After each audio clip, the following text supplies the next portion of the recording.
morning, my best friend and I have been talking about how life has gotten so good for us, and that honestly inspired me to take a look at how you can rise from any situation that you're in.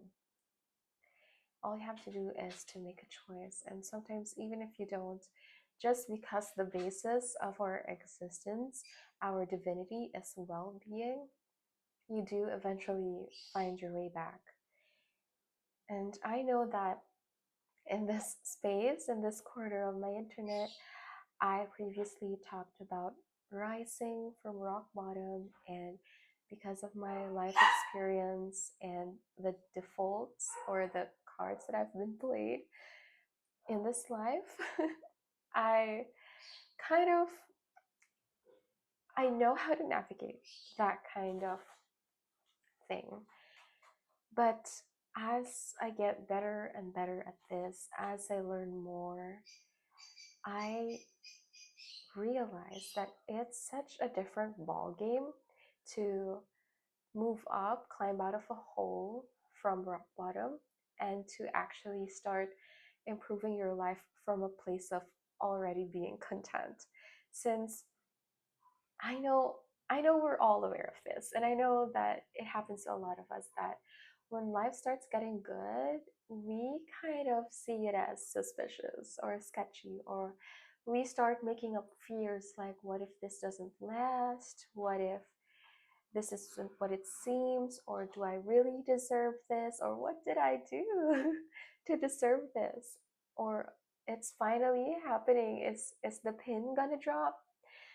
That's what I've been experiencing a little bit. Like, I noticed that life's been getting good, and then there's a threshold. There's like this level that I rise up to, and then when I reach this level of happiness, of flow, of ease, I start getting pulled down, like self sabotage. But I'm not even doing it consciously anymore.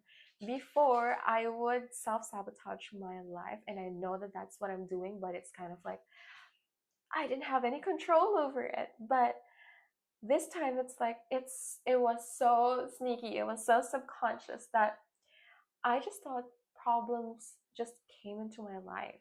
And in a way it did, it just arrived. But to some extent, I was actually leaning into them.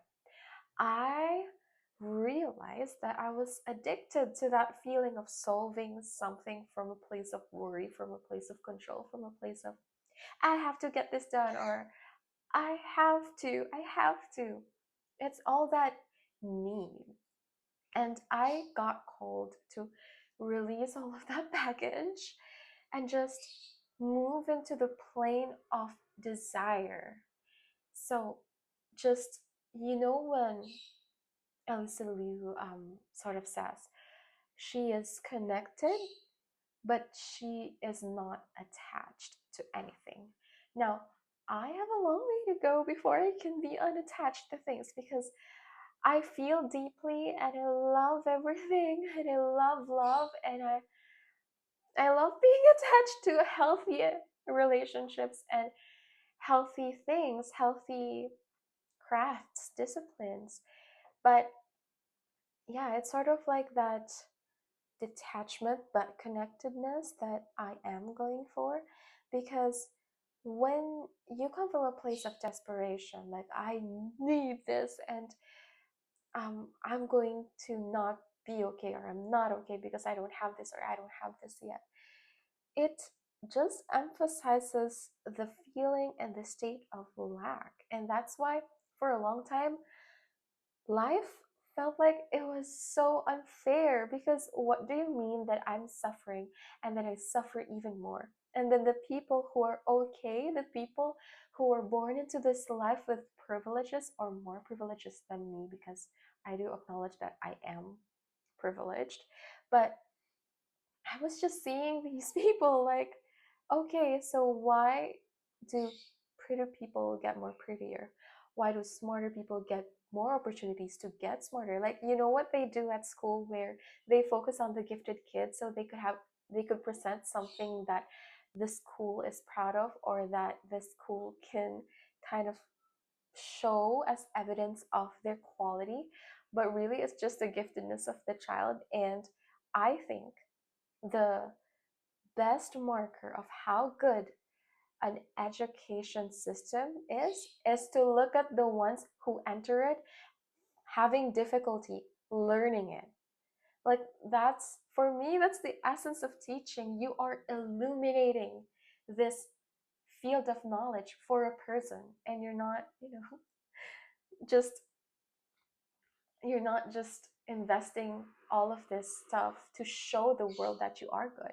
I feel like it's really the day to day. It's really seeing the journey of every student become their best selves in terms of knowledge, in terms of intellect, in terms of what they want to explore, what they want to learn about.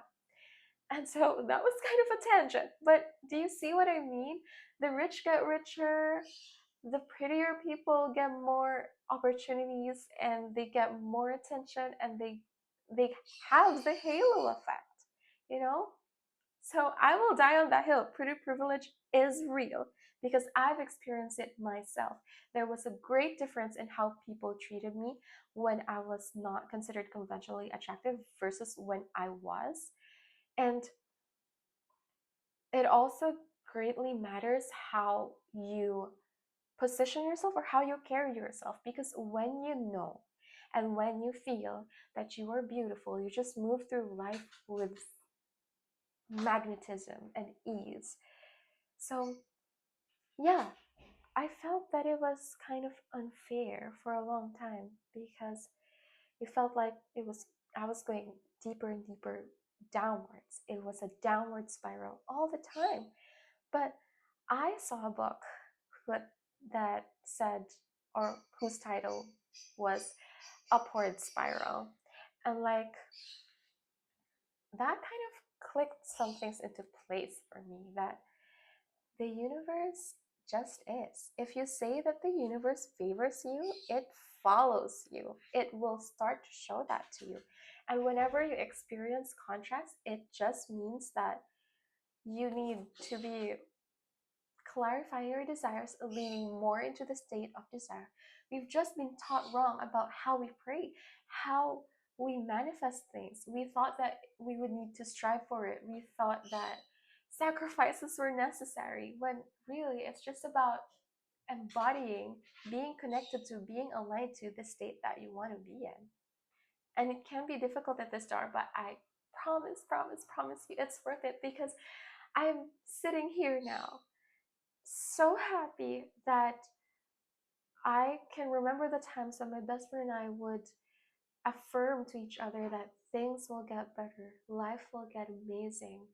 We will hang in there, we will do what we can, and life will be okay.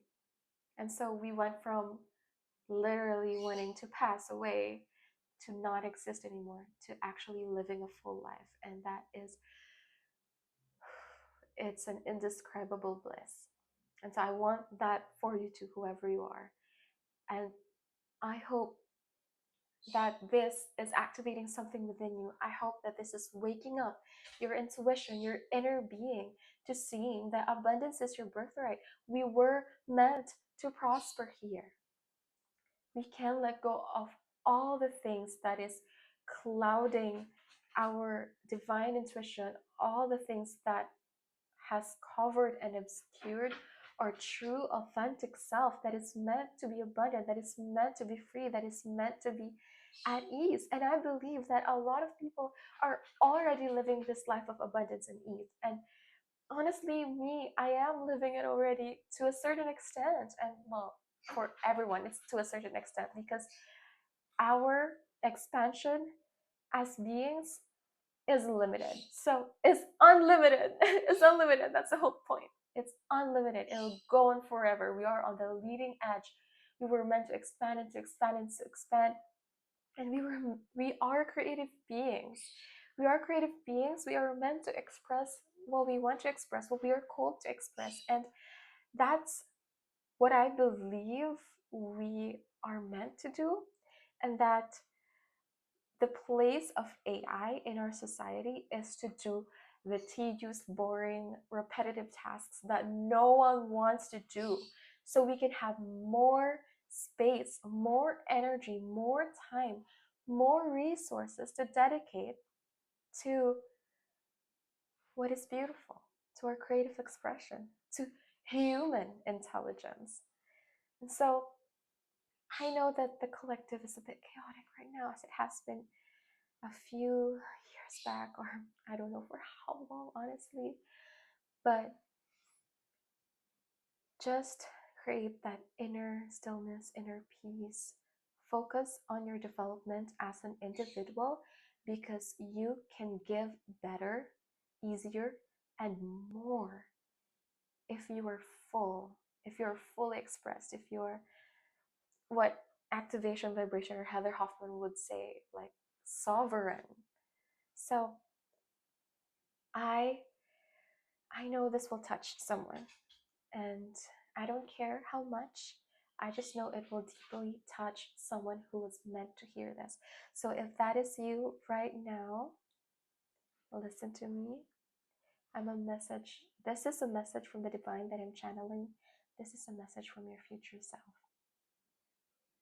Just as I am speaking from the other side of lack, from the other side of desperation, from the other side of feeling like it would be better if things would end. So, yeah, thank you so much for tuning in. And as always, stay true to you. Bye.